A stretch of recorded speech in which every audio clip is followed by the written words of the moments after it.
కళ్యాణదుర్గంలో జరిగిన ఈ stamp tampering రాష్ట్ర వ్యాప్తంగా సంచలనం సృష్టిస్తుంది. ప్రధానంగా కళ్యాణదుర్గం ఎమ్మెల్యే సురేంద్ర బాబుకి సంబంధించిన ఎస్ఆర్సి కంపెనీలో కొన్ని ట్యాంపరింగ్ అయిన స్టాంపులు రావడంతో ఈ కేసు మొత్తం పోలీసులకు అప్పగించడంతో ఒక్కసారిగా ఈ ఘటన వెలుగులోకి వచ్చిన పరిస్థితి. ప్రస్తుతం ఎమ్మెల్యే సురేంద్ర బాబు టార్గెట్గానే మొత్తం ఈ వ్యవహారం అంతా నడుస్తుంది. ఎందుకంటే మీసేవ బాబు అలియాస్ ఎర్రప్ప ఎవరైతే ఉన్నాడో సురేంద్ర బాబుకు సన్నిహితంగా ఉన్నారు, వారు స్టాంపులు కూడా ఇతని దగ్గర కొనుగోలు చేశారని చెప్పి ఆరోపణలు వస్తున్న నేపథ్యంలో మన వద్ద అసలు ఏం జరిగిందని వివరించడానికి కళ్యాణదుర్గం ఎమ్మెల్యే సురేంద్ర బాబు ఉన్నారో ఆయన అడిగి తెలుసుకునే ప్రయత్నం చేస్తాం. చెప్పండి, ప్రధానంగా మీ కంపెనీకి ఏదైతే ఉందో కంపెనీకి బాబుకు ఉన్న సంబంధం ఏమి, మీరు ఎక్కడెక్కడ స్టాంపులు కొనుగోలు చేస్తారు? ఈ స్టాంపింగ్ అనే వ్యవస్థ 2022 లేదా 23 మధ్యలో వచ్చింది. ఏదైతే ఉందో అనంతపురంలోనూ మేము కళ్యాణదుర్గంలో కొంటున్నాం ఈ స్టాంపింగ్ అనేది. ఎందుకంటే ఏదైతే మాకు ఇంతకు ముందు కూడా గడిచిన 15 ఏళ్ళ నుంచి కూడా మహబూబ్ అనే వ్యక్తి అనంతపూర్లో స్టాంపులు తీసుకొచ్చి ఇచ్చిపోయాడు. అతను అనారోగ్య కారణాల వల్ల కోవిడ్ టైంలో 2020లో మృతి చెందడం జరిగింది. అందులో భాగంగా తర్వాత మా స్టాఫ్ పోయి ఆ అనంతపూర్లోనో లేదా ఇంకొక ప్లేస్ ఈజీగా అంటే ఎక్కడైనా పోయి రావడానికి అనుకూలంగా ఉండే ప్లేస్ ఏదైనా ఉందంటే కళ్యాణదుర్గం పోయి అనంతపూర్లో పొద్దున్నే ఒక్కొక్కసారి అందుబాటులో ఉండు, సో అక్కడ కళ్యాణదుర్గం పోతే అందుబాటులో వస్తాయనే ఉద్దేశంతో కళ్యాణదుర్గంలో కూడా కొనడం జరిగింది. అనంతపూర్లో కొనిన స్టాంప్స్ ఉన్నంత వరకు బాగానే ఉన్నాయి.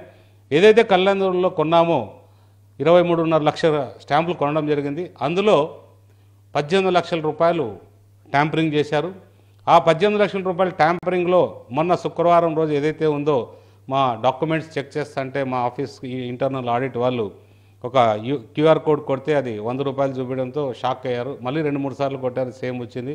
ఇంకా కొన్ని డాక్యుమెంట్ చేస్తే ఇది తప్పు జరిగిందనే అభిప్రాయంకి రావడం ఆదివారం నా దృష్టికి శనివారం తీసుకొచ్చారు. శనివారం సాయంత్రం, ఎందుకంటే ఆ రోజు యోగా ఆంధ్ర ఉన్న రోజు నేను అక్కడ కళ్యాణదుర్గంలో ఉండడంతో నేను రాలేకపోయాను. రాత్రి ఎప్పుడో వచ్చాను. ఉదయం వెంటనే నాకు తెలిసిన వెంటనే ఈ 2 టౌన్ పోలీస్ స్టేషన్కి వెళ్ళి కంప్లైంట్ చేయండి ఇమీడియట్గా, దాన్ని ఆపొద్దండి, ఇది ఒక స్టాంప్ కుంభకోణం అంటే చిన్నది కాదు. అందులో కూడా ఈ స్టాంప్ అంటే ఎందుకంటే ముందు చాలా స్కాములు ఈ స్టాంపు మీద జరిగాయి.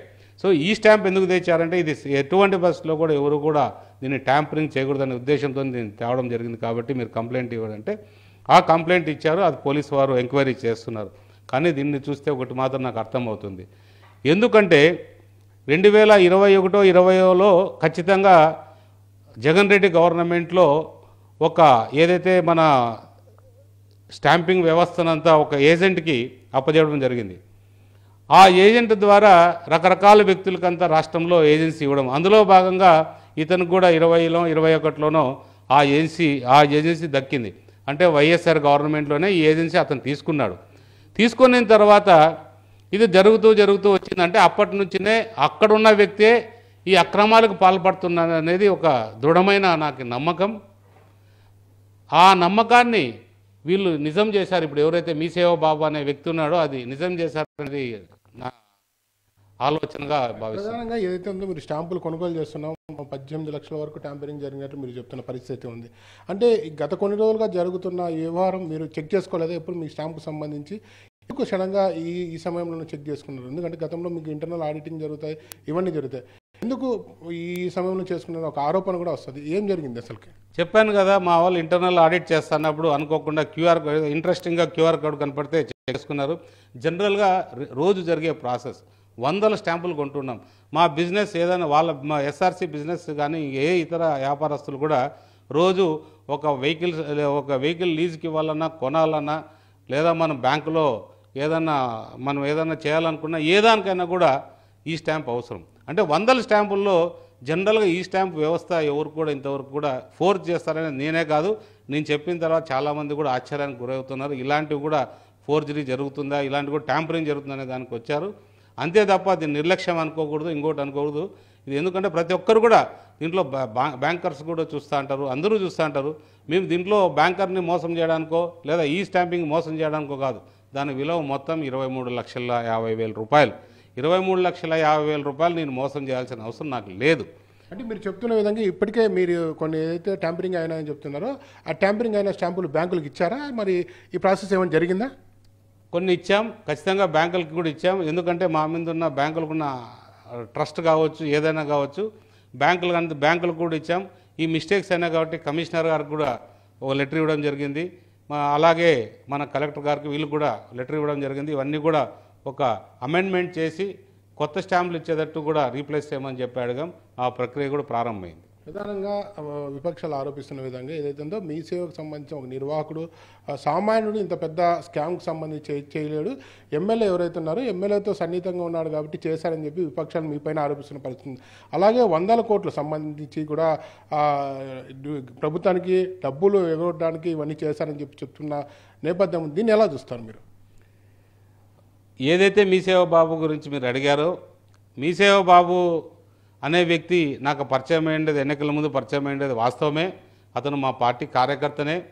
ఎందుకంటే ఈ పార్టీ కార్యక్రమాల్లో ఎవరైనా తోడు కావచ్చు. అందులో నేను కళ్యాణదుర్గం ప్రాంతానికి కొత్తగా వెళ్ళాను, రకరకాల వ్యక్తులుగా వచ్చారు. వచ్చిన తర్వాత కూడా కలిసిపోతున్నాం. మీకు ఇంతకన్నా ముందు ఒక విషయం చెప్పాను.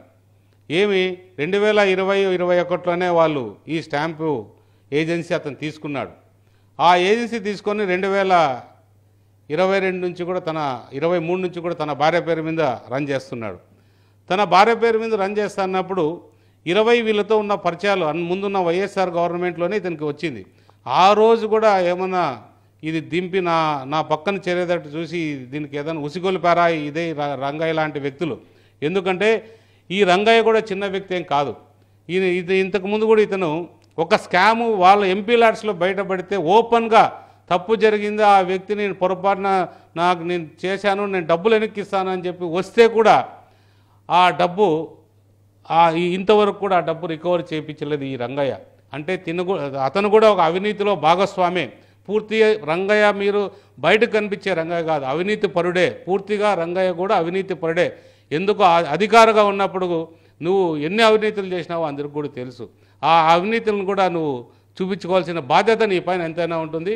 కళ్యాణదుర్గం ప్రజలను మోసం చేయడానికే నువ్వు ఒక ఎంపీగా ఉండి ఏం చేయలేకపోయినావు. ఈరోజు ఎమ్మెల్యేగా రావాలని ప్రయత్నం చేసావు, ప్రజలు నిన్ను ఓడించారు. కాబట్టి నువ్వు జన్మలు ఎత్తినా కళ్యాణదుర్గం ప్రజలకు న్యాయం చేయలేదని ప్రజలకు తెలుసు. సార్, ప్రధానంగా విపక్షాలు సిబిఐ విచారణకు డిమాండ్ చేస్తున్న పరిస్థితి ఉంది. నిన్న మీ కంపెనీకి సంబంధించిన ప్రతినిధులు కూడా ప్రత్యేక దర్యాప్తు సంస్థతో దీన్ని ఎంక్వైరీ చేయించాలని చెబుతున్న పరిస్థితి. ఇక కళ్యాణదుర్గం కేంద్రంగానే కాదు మిగతా రాష్ట్ర వ్యాప్తంగా కూడా ఇది జరిగిందన్న ఒక అనుమానం నేపథ్యంలో మీరు ఎలాంటి విచారణకి, అంటే విపక్షాలు చేస్తున్న విధంగా సిబిఐ విచారణ కావాలని కోరుతారా? ఖచ్చితంగా విచారణ ఏదేయాలనేది మా ముఖ్యమంత్రి గారు నిర్ణయిస్తారు. ఎందుకంటే మా ముఖ్యమంత్రి నిర్ణయాన్ని ప్రకారంగా మేము అందరూ కూడా నడుచుకోవాల్సిన అవసరం ఏదైనా ఉంది. మేము కూడా అడిగాం, ఏ విచారణ కూడా వేయాల్సిన అవసరం ఎంతైనా ఉంది. రాష్ట్ర ఖజానాకి ఇలాంటి దుర్మార్గులు గండికొట్టే ఏర్పాట్లు చేస్తున్నారు కాబట్టి మనం దీన్ని ఎదుర్కోవాలి. ఇదంతా కూడా జగన్ రెడ్డి జరిగిన కుట్రలో భాగంగానే మేము భావిస్తున్నాం. విచారణ ఏమని మా ముఖ్యమంత్రి గారిని కూడా కోరుకుంటున్నాం. ఇది ఏదైతే చివరిగా చెప్పండి, ఈ స్కామ్కి సంబంధించి సురేంద్రబాబు వాళ్ళకి తెలిసే జరిగిందంటే ఏం చెప్తారు? అసలుకి ఇది మీకు సంబంధించి ఏదైతే ఉందో మీ స్టాంపులు తీసుకొని మోసపోయామని చెప్తున్న పరిస్థితి. ఇంకా మీకు సంబంధించిన కంపెనీలకు కూడా మీరు ఏమైనా రెఫర్ చేశారు ఈ స్టాంప్స్? ఒకటి మాత్రం మీరు గమనించాలి, నేను తెలిసిన వెంటనే పోలీస్ కంప్లైంట్ ఇచ్చాను. కానీ ఈరోజు రంగయ్య మాటలు బట్టి చూస్తే ఇది 10 రోజుల నుంచి జరుగుతున్న ప్రక్రియ అంటున్నాడు. ఈ 10 రోజుల నుంచి జరుగుతున్న ప్రక్రియని నువ్వు ఎందుకు వ్యవస్థ ముందర పెట్టలేదు? ఇదే పోలీస్ వ్యవస్థ కావచ్చు, లేదా స్టాంప్స్ అండ్ డ్యూటీస్ కావచ్చు, వాళ్ళ ముందర ఎందుకు పెట్టలేకపోయావు? అంటే ఈ తప్పు నువ్వే చేయించావు. ఇది ఇంకొక విషయం కూడా మా దృష్టికి వచ్చింది. ఎవరైతే కర్నూలులో ఏజెంట్ ఉన్నాడో ఆ ఏజెంట్ వచ్చి 5-6 రోజుల క్రితం వచ్చి మొత్తం అంతా ఎంక్వైరీ చేసుకున్నాడు మీ సేవా బాబు దాంట్లో. ఆ ఎంక్వైరీ చేసుకొని ఆ రిపోర్ట్ ఎవరికి ఇచ్చారు? ఎస్పీకి ఇచ్చాడా, కమిషనర్కి ఇచ్చారా, లేదా ఇంకెవరికన్నా ఇచ్చారు? ఎక్కడున్నాడు అతను ఎందుకు వచ్చాడు, ఎందుకు చేసుకున్నాడు? అంటే మీరంతా ఒక కుట్ర పన్ని ఇదంతా ఒక బ్లాక్మెయిల్ చేసి ఏదో లబ్ధి పొందాలనే అభిప్రాయానికి వచ్చి నేనేదో నా కాన్స్టిట్యున్సీని అభివృద్ధి చేయాలనే కాన్సెప్ట్తో నేను ముందుకు వెళ్తున్నాను. నన్ను ఏ విధంగా మా అభివృద్ధిని అడ్డుకోవాలి, ఏ విధంగా నన్ను వెనక్కి నెట్టాలనే అభిప్రాయంతో మీరు ప్రయత్నాలు చేస్తున్నారు. నేను మా కళ్యాణదుర్గం ప్రజల కోసం ఈరోజు ఇంకొకసారి చెప్తున్నా, అవినీతికి దూరంగా ఉంటా. ఖచ్చితంగా నేను మా ప్రాంత ప్రజల్ని ఖచ్చితంగా నాకు చారినందుకు అభివృద్ధి చేయడానికే ప్రయత్నం చేస్తాను తప్ప ఇంకొక విషయం ఏదైతే స్టాంపు మొన్న ఒక మీడియాలో చూసాం, ఎంటీ స్టాంప్ పేపర్, అది నిజంగా చాలా ఘోరమైన నేరం. ఆ స్టాంప్ పేపర్ నా దగ్గర ఉండాలి, లేకపోతే నాకు సంబంధించిన వ్యక్తుల దగ్గర నేను ఎవరికైతే ఇష్యూ చేస్తానో అది కూడా ఆ వ్యక్తులకు ఇచ్చేది నేను ఫిలప్ చేసి ఇవ్వాలి. ఇప్పుడు ఏదైతే మీరు చెప్తున్నారో దానికి సంబంధించి స్టాంప్కి సంబంధించి ఒక నెంబర్ ఉంటుందని చెప్తున్నారు. ఇప్పుడు దాన్ని ఆన్లైన్లో వెరిఫికేషన్ చేసుకోవచ్చు అని చెప్తున్నారు. ఇప్పుడు మనం మీ నెంబర్ కొట్టి ఆన్లైన్లో చూపిస్తుంది, అది ఇప్పుడు ప్రస్తుతం వెబ్సైట్ ఆన్లో ఉందా? వాళ్ళది ఏదైతే ఉందో ఆ స్టాంప్ వెబ్సైట్ ఆఫ్లో ఉంది, అది పని చేయట్లేదు. ఎందుకు పని చేయట్లేదు? గత 2-3 రోజుల నుంచి అదేదో జరుగుతోంది. అది ఒక వ్యవస్థను నడుపుతున్నప్పుడు ఏది ఏమైనా కూడా అది అలాగే ఉండాలి. ఆ స్టాంప్ పేపర్ కూడా, మా స్టాంప్ పేపర్ బయటకు వచ్చిందని ఎట్లా కూడా అది నిగ్గు తీర్చాల్సిన అవసరం ఎంతైనా ఉంది. ఎందుకంటే ఖాళీ స్టాంప్ పేపర్ తీసుకొని ఏమైనా కూడా గోల్మాల్ చేసి కూడా అవకాశాలు ఉన్నాయి. కాబట్టి దీనిపైన పూర్తి ఎంక్వైరీ చేసి నిజాలు తెలియాల్సిందిగా ఏదైతుందో ప్రస్తుతం ఎమ్మెల్యే సురేంద్రబాబు చెప్తున్న ప్రకారం ఈ స్కామ్కి సంబంధించి పూర్తి స్థాయిలో విచారణ చేయాలని చెప్పి చెప్తున్న పరిస్థితి ఉంది. ఎటువంటి విచారణకైనా తాను సిద్ధమని చెప్పి కూడా ఎమ్మెల్యే చెప్తున్న పరిస్థితి. మరోవైపు పోలీసులు ఈ ఘటనకు సంబంధించి విచారణ చేశారు. ఇప్పటికే పెద్ద ఎత్తున ఈ స్టాంప్కి సంబంధించి పేపర్లతో పాటు కొన్ని రబ్బర్ స్టాంపులు కూడా స్వాధీనం చేసుకున్నట్లు తెలుస్తుంది. మొత్తం ఇప్పుడు ఈ స్టాంప్ మొత్తం కుంభకోణం సంబంధించి మొత్తం వైసీపీ టీడీపీ మధ్య ఏదైతే ఉందో ఆరోపణలకు ప్రతి ఆరోపణలకు వేదికగా మారిందని చెప్పవచ్చు. Camera Srinivas, NTV.